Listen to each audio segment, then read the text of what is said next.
And in that, Jesus gives us what I call a roadmap, a simple map. God gives a map of the future. It's flawlessly accurate. It's a guide for us to understand history, past, present, and future. And when God Almighty, who rules from heaven over the affairs of man, gave to Daniel this snapshot, God's already seen it. And God says, what I told Daniel is what's going to be. So what does God tell Daniel? Well, basically, God tells Daniel there are only 4 world empires. Now you say, wait a minute. Wasn't there an Akkadian empire? Wasn't there an Assyrian empire? Weren't the Chinese? I thought the Chinese were. Wasn't there an empire in the Indus Valley? Wasn't there the great, you've all heard of Timbuktu, as if it's a mythical place. No, it's a real place in Africa. And there was a huge African empire laced with gold and ivory and highly civilized in Africa that's not mentioned. Why does God mention that there are only 4 empires from Daniel to the end of human history? Because God says all of history revolves around his people, his chosen people of promise. Let me show you what I mean. I'll give you a real quick. Now, I don't want to go very long on this. I am watching the clock. But remember, I did most of my doctoral work in history. I could talk about history until all of you fell asleep. In fact, you should have seen me speaking at the nursing home. I felt right at home. They're dropping like flies, falling asleep while I was talking. But, God only sees 4 world empires because, number one, the reason Babylon is first is Babylon is the one that took and marked the beginning of what God calls the times of the Gentiles. Up until Babylon, God was fighting for and with Israel. I've told you, if you've ever been on Sunday nights talking about David, that David was the most amazing fighter there ever was. King David? David never lost a battle and he was never wounded in battle, yet he fought sword fights. David won every battle he went in. Some of them, he didn't even have to do anything. God fought the war for him.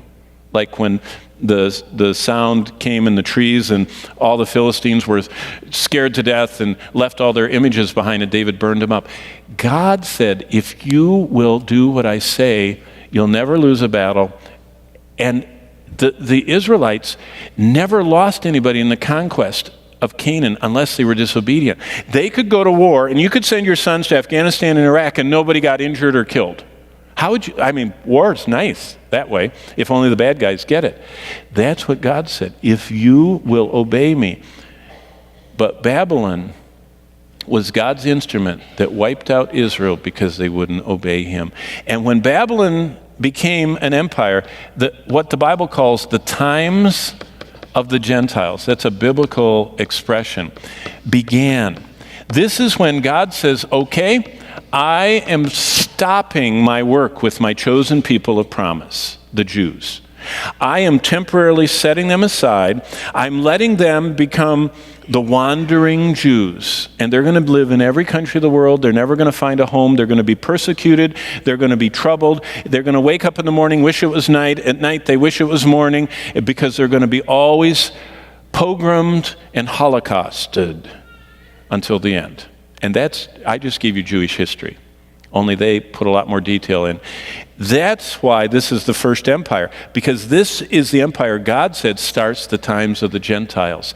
And because Jerusalem is his focal point of all history, they, after only, 66 years, that's all they lasted. This, and you see the ending of each of these marks the beginning of the next. The Medo-Persians, now the Babylonians were really an amazing empire, lots of gold, lots of building, over in Iraq. The Medo-Persians were a huge empire. And they had a 1 million-man army that lost to the Greek Empire. Alexander's 20 or 30,000. That would have been a battle to see. You know what the Herodotus and other great historians tell us? That when the army of the Medo-Persians, do you know what they wore to battle? Turbans and flowing, wide-legged Persian trousers, cloths. They met Alexander the Great, who was a lightning speed mounted cavalry covered with bronze armor and bronze swords, and these guys had spears, wooden. So they're marching, the 1 million of them, and Alexander just comes through, and you just hold the sword out, and you just I mean, it's easy to go through cloth with brass razor sharp sword. And, one on each side, just mowed them down. And Alexander completely wiped out this empire that lasted for about 200 and some years. And the Greek Empire came. And the Greek Empire, what's fascinating, if you know anything about Alexander, he only lived to be 32, and he died in a dissipated, malaria-driven, drunken orgy. But Alexander had 5 of his generals that fought over the empire. But God said only 4 were going to get to divide his empire.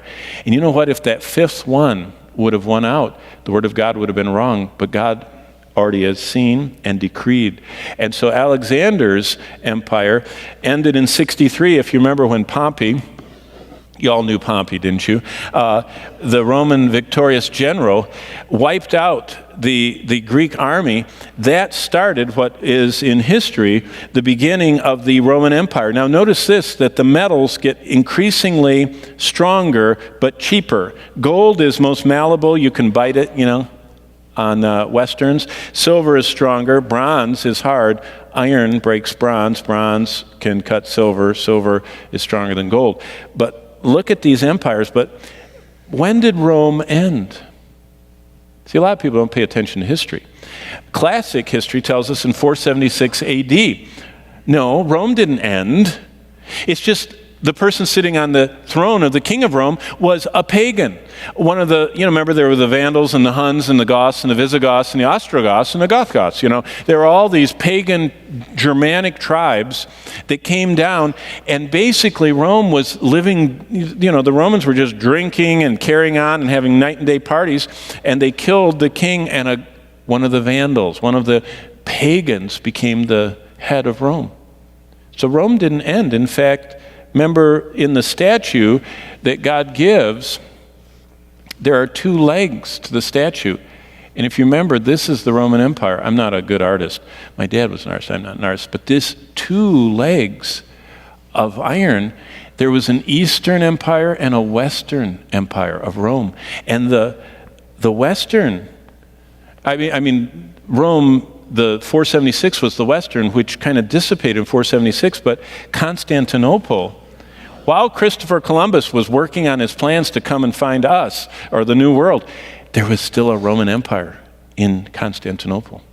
Did you know it existed till 1453? And it really never ceased to exist. It just got dispersed. In fact, every piece of the old Roman Empire has had its day running the whole world.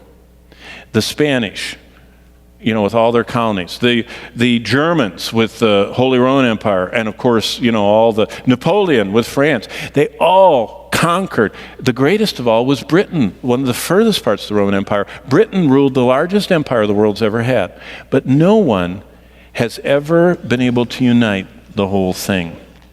And what God says is there's a future time coming, and I'll show you. Instead of telling you, I will show you, because Jesus explains that. So real quickly, some of you think we'll never get out of here. Daniel 2 shows the gold and silver and that. If you read Daniel 7, God shows the very same 4 empires, but it's from his perspective. Have you ever heard a man describe something and a woman describe something? When humans describe world empires, they say, oh, they're golden, they're silver, they're shiny brass. God calls them beasts that bite and devour. See, God looks at how you treat people. And in chapter 7, God calls all those empires beasts. But look at Daniel 9. That's where I want you to turn. Daniel 9, verse 24. This is the most amazing prophecy. And if you wonder where dispensationalism and prophetic and Hal Lindsey and anybody that, that believes biblical prophecy, like Dallas Seminary and Walvoord and John MacArthur, anybody like that, this is where they get it from. And what I'm going to show you in Daniel 9, 24 is how God, look at this, God connects the Roman Empire that was in the time of Christ in the past to the Roman Empire that's coming in the future. Now you say, who thought that? Hal Lindsey? Mm-mm. This is what Jesus talks about. And the way we see that is right here. Look at Daniel 9:24. First thing to learn, God is very clear. Remember I told you the big box with 1,200 pieces, it gets confusing. The Lord just has 3 numbers for us this morning. Here's the first one, 70. God says everything about the future is 70 weeks. This Hebrew word, is actually the word for a 7, and it's actually what we would call a heptad. Now, you think in terms like this, only we have dozens. Those are 12s. Or we like tens, We like our numeric system, inches are dozens, but all other numbers we like in tens, and that's how we do our math.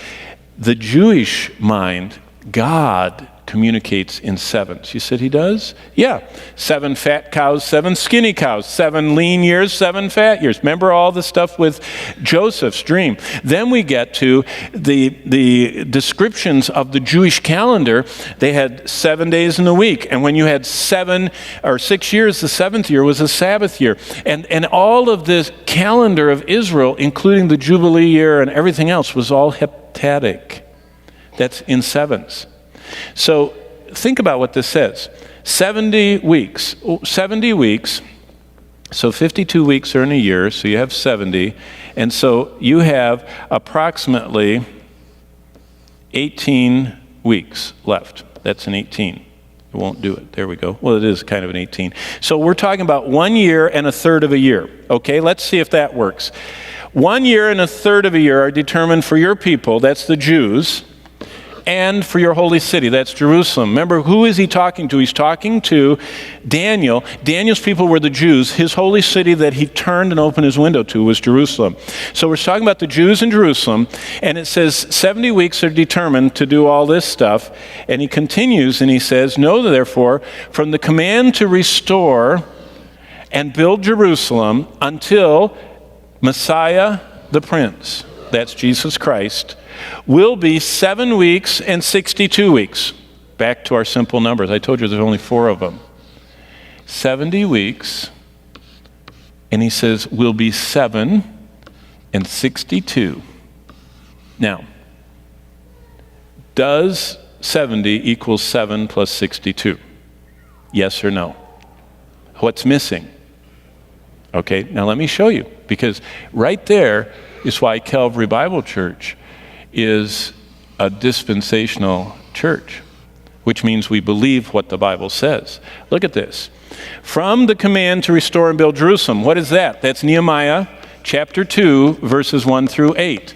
That is when Artaxerxes allowed Nehemiah, his cupbearer, to go back and rebuild the walls and make Jerusalem a sovereign place with with gates and walls and someone that's governing it living inside.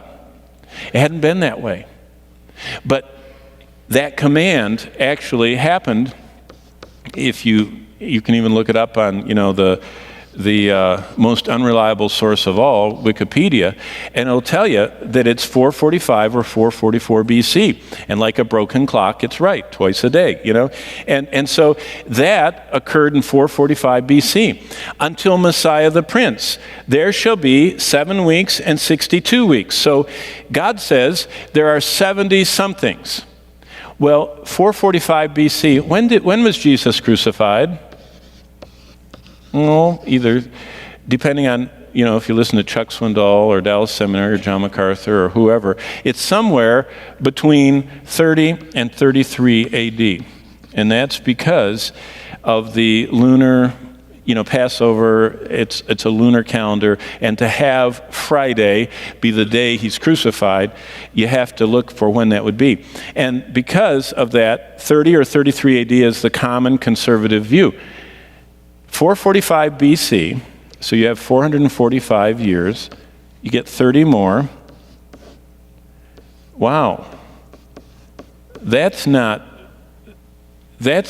means that these weeks are not weeks of days or weeks of weeks. They're years. Heptads are years. So what it's saying is, God has, back up here, right there it is. God says, I have 70 weeks. I have 490 years. 490 years planned until the world ends. Now, do you see where everybody, gets all these wild, zany ideas? Watch what happens. He says, there is a command, and until Messiah the Prince, Jesus, something happens to him, 7 weeks and 62 weeks. That takes us, 7 and 62 is only 69 weeks, or the 483 years. And did you know what? If you calculate in, it's 475, but we operate on the Gregorian calendar. And we have to realize that they had first a solar calendar, then they had the Julian calendar, then they went to the Gregorian calendar. And if you want to take the time and look at a good study Bible, you'll find that it exactly comes down not just to the year, but from this command until Christ marched into town on Palm Sunday is exactly 173,880 days, which is exactly 490, 360-day years. But that doesn't matter. We've covered that many times on Sunday night. What's missing still?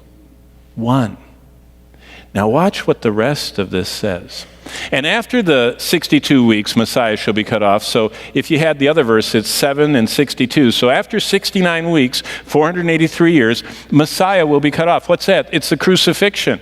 Now look at this. This is what we're getting to Jesus' quote. Not for himself. Jesus was a substitute. And the people of the prince who is to come, anybody can figure this out.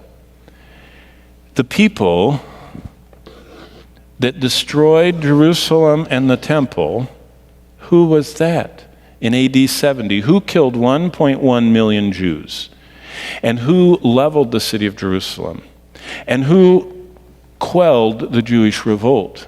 Rome. So when it says the people, it's Rome. The Roman Empire. That's the people who destroyed the city and the sanctuary after Jesus was crucified. Jesus was crucified in 30 AD, and 40 years later, in 70 AD, the Romans came and said, enough is enough, Jews, and deported anybody that survived, but killed 1,100,000. Wow. But notice what it says. This is the Antichrist. This is the one who is the worst human that will ever live. He is the prince of the people who destroyed the city and the sanctuary. Now, look what Jesus says about him. Then he, who is the he? Here, he's called the prince that will come. If we had enough time and I took you through chapter 7, chapter 8, chapter 11, he's called a lot of other names. He's called the little horn. He's called the one with the fierce countenance. He is called the abomination that makes desolate. Do you remember when we looked in Matthew 24? Jesus said, when you see this abomination that causes desolation in the temple, what temple would he be in? Well, look what happens. He, the Antichrist, or the beast of chapter 13 of Revelation, he confirms a covenant with many. How many? Well, how many Muslims are there? 1.2 billion. How many Jews are there? 7 million. This man, not only is the Antichrist, not only the worst human that ever lived, he's also the smartest and most clever.